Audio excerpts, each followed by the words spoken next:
Yes, I'm ready. All right. We'll start first with Adam Teicher. Go ahead, Adam. Hey, Dave. Hey, Adam. How you doing? Great. I wanted to go back to the fumbled punt in the Chargers game. Oh, man. Hey, Okay. if it were up to me, I would have asked you 5 minutes after the game was over. I know. That doesn't work. Was that a bad decision or just a guy in too much of a hurry there?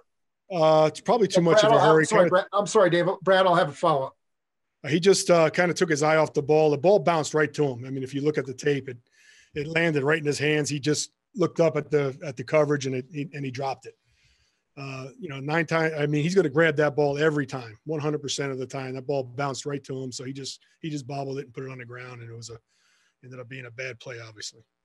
Okay, and even though that one wasn't necessarily a bad decision, do you see him getting better into the decision-making part of his job back there? There's no question. You really, it's hard to see it on tape, but he's really so much more in tune to what's going on and what punters are doing and what they're trying to do to him.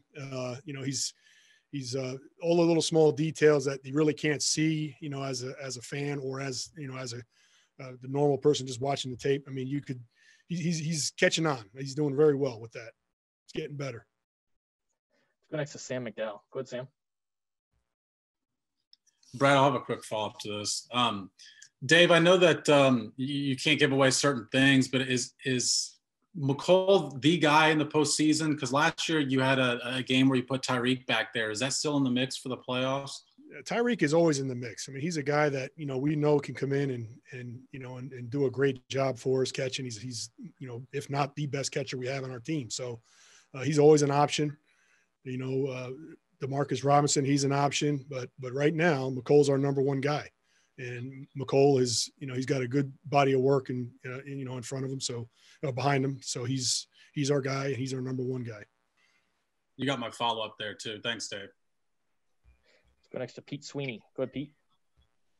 Hey, Coach, I know that the NFL made a change for the postseason this year as far as unlimited practice squad elevations. Just wondering how that impacts special teams and how you like that new mix. Ed, I love it. I love it because now anybody on practice squad, you're allowed 2 elevations, 2 guys that can come up, and it doesn't matter if they already used their elevations during the year. It's like everybody's starting from ground zero. So, it doesn't matter. So really it's a good thing for us that 2 guys can be pulled up, even though we had them up before. It just gives you that much more, flexibility in the roster. So I'm kind of happy about it. Let's go next to Matt Derrick. Go ahead, Matt. Hey, I got 2 quick questions with a follow-up, Brad, if you don't mind. Coach, I'm curious about the regular season standings as far as your top special teams guys. Who scored the most points? Oh boy, I think it was Amani. Watts. He was solid. Pringle was solid. Our 4-phase guys were great. Obviously, Dorian O'Daniel was running away with it until he got hurt. And then he got hurt. And he missed those last few games, and I think he dropped out of the first place. But I was really happy with the guys, the way they all competed and they played during the season. And the key now is to keep getting better. We have 3 games in front of us. That's where we're looking at it, and we got to get better each game. And also, you brought back Dustin, and you had Johnny on the practice squad for a while as a backup in case of COVID or anything. Some teams have been stashing a backup long snapper too. Do you have a backup long snapper, or is that maybe a wish list for the practice squad you'd like to have? We have some guys that can do it. Travis Kelce is a guy that can come in a game. If something happened to James, he would be our guy, and we wouldn't bat an eye putting him in there. So, we feel pretty good there. Having Dustin back is really, we were fortunate to be able to get Dustin back. I mean, he's a Chief. He's always been a Kansas City Chief, and he always will be. And it's good to have him back in the locker room with the guys. He's just a fun guy to be around, and he's going to help Tommy, down the stretch here, and he's helping our football team because of the 3 teams that are left in the AFC, there's 2 left-footed punters that are left, and he's giving us those looks during practice. We catch a left ball rotation for our returners, a live ball, which is better than catching off of jugs, and he's been a real asset, having him on the practice squad right now. We've got 2 more. We'll go Nick Jacobs and then Saran. Go ahead, Nick. Dave, for you, how on alert do you have to be with some of the fake punts? Because I know the Browns snapped it to the punter earlier this year, and they've had a couple. Yeah, the punter took off on one, and he got ear hold and he fumbled. So I'm not sure he's going to run that again. He might. I mean, we're ready for it if they do. But yeah, I mean, this coach is a good coach. You know, if you're not aware, if you're not on your toes, they can get you at any time. So you always have to be prepared. This is a very good unit that we're facing, and we'll be ready.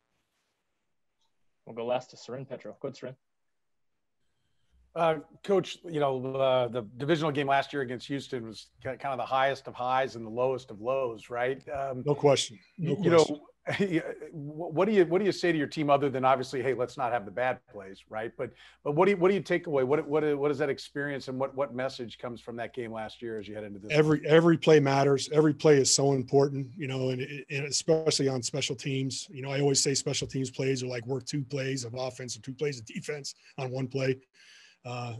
We lived it. I mean, we gave up, obviously we gave up 2 big plays, bad plays, but then we backed it up with 3 great plays, so we ended up coming out on top. And that's the thing. You just keep on playing, bad things are going to happen sometimes. You got to keep playing and get it to swing in your favor and get, hopefully at the end of the day, you have more big plays for you than you have against you. Coach, we appreciate the time. Thanks for joining us. Okay. Take care.